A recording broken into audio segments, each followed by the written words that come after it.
On verra les conséquences après. Comme d'ores et déjà, ce sera un scandale judiciaire international parce qu'il aura un impact direct sur les institutions de l'État à partir du moment où des responsables en fonction seront cités et réclamés par les victimes. Maintenant, quelle est l'affaire Khaled Nazar? Comment l'affaire Khaled Nazar a commencé en Suisse? Derrière l'affaire Khaled Nazar, il y a une ONG, il y a l'ONG Trial, qui est une ONG spécialisée dans les poursuites judiciaires contre les auteurs des crimes contre l'humanité ou des tortures ou des exactions qui portent atteinte ou qui compromettent ou qui mettent en cause l'intégrité humaine, la dignité humaine. Et vous savez, l'ONG Trial a été saisie par les victimes. L'ONG Trial a déposé plainte. Même pas plainte, elle a commencé par une dénonciation pénale. Ça s'est passé le 19 octobre 2011. Khaled Nazar était signalé sur le territoire suisse. Khaled Nazar, la Suisse. Qu'en fait la Suisse? Je pense à l'époque, il était à Genève. Trial International, l'ONG, dépose une dénonciation pénale auprès du ministère public de la Confédération suisse. Elle est auprès du parquet, auprès des autorités judiciaires. C'est l'équivalent du procureur de la République dans le système judiciaire algérien. L'ONG dépose une dénonciation pénale, les autorités suisses vont réagir.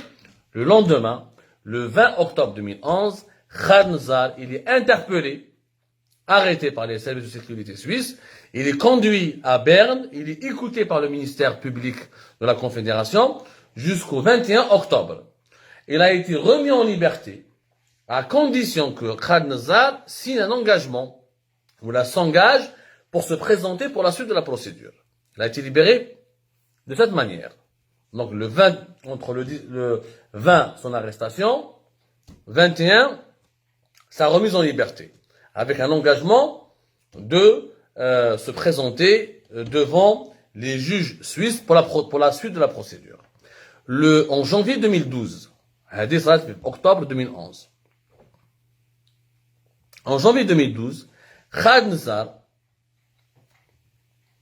a essayé d'arrêter les poursuites pénales en Suisse en faisant valoir il a l'immunité diplomatique parce qu'il était à l'époque ministre de la Défense nationale. Ça, c'était en janvier 2012. En 31 juillet 2012, le tribunal fédéral suisse a rendu une décision dans laquelle il a rejeté le recours de Khaled Nazar. Il a considéré qu'il ne pouvait pas invoquer une immunité diplomatique parce qu'il n'y a pas d'immunité diplomatique pour les crimes contre l'humanité. Les crimes internationaux, crimes contre l'humanité, crimes de guerre et génocide, il n'y a aucune immunité diplomatique qui peut protéger les fonctionnaires des États ou les dirigeants des États contre d'éventuelles poursuites judiciaires. En tout cas, du point de vue de la justice suisse, il n'y a pas d'immunité politique. Le 31 juillet 2012, le recours de Khaled Nazar a été rejeté. En 2016, 6 victimes se sont constituées partie plaignante. À partir de 2016, 6 victimes ont été identifiées par les autorités judiciaires suisses. Les victimes, elles ont un nom, un prénom, on connaît certaines d'entre elles. Moi, j'ai rencontré plusieurs de ces personnes. J'ai fait même des interviews. Prochainement, nous préparons une émission sur un autre canal avec l'une des principales de ces 6 victimes qui ont enclenché les poursuites judiciaires contre Khaled Nazar.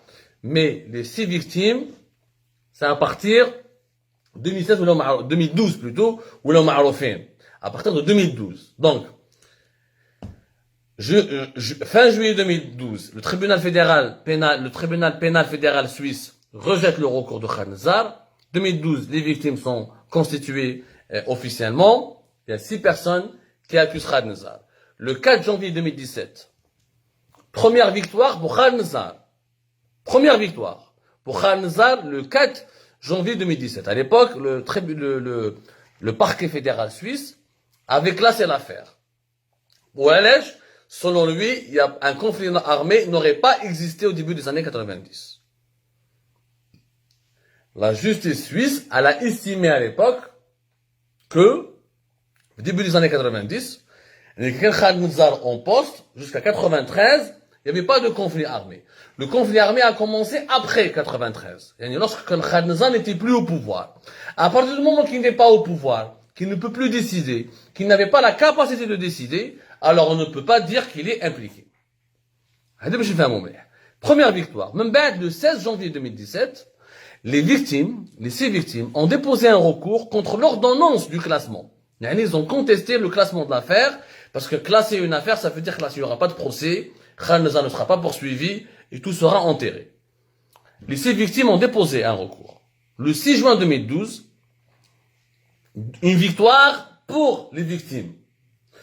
Au début, première victoire pour le Khalnazar, à partir de juin 2018, le 6 juin 2018, le tribunal fédéral suisse reconnaît, il accepte le recours des victimes, il annule le classement de la plainte, il relance les procédures judiciaires.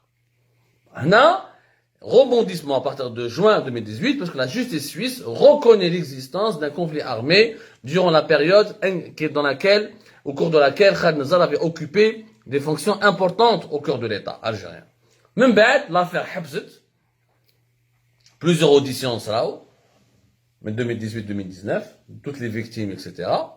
Le 4 janvier 2022, le 4 février 2022, la semaine passée, l'audition finale de Khalnazar s'était déroulée à Berne pendant 3 jours, où la justice suisse a décidé de publier l'acte d'accusation prochainement pour organiser le procès. Voilà, ya jama'a, le déroulement de cette affaire. En 2011, du 19 octobre 2011 jusqu'au 4 février 2022. Ça fait une affaire de pratiquement 10 ans, 11 ans maintenant, presque 11 ans.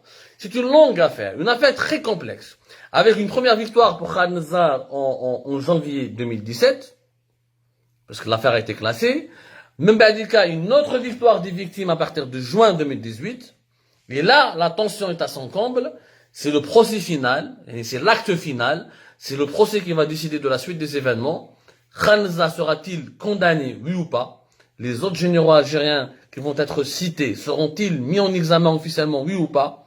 Vont-ils avoir le courage de se présenter en Suisse pour défendre leur honneur? On suivra les événements ensemble, Inch'Allah.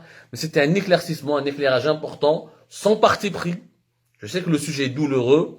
Je sais que les crimes contre l'humanité, les souffrances, les douleurs, les violences des années 90, c'est un sujet hyper délicat. Mais il était important pour nous, Yashma'a, qu'on soit neutre, objectif, pour que vous compreniez les faits. Les faits d'abord. Ensuite, à vous de faire votre propre opinion. Cette affaire dépasse de loin la personne de Khalnazar.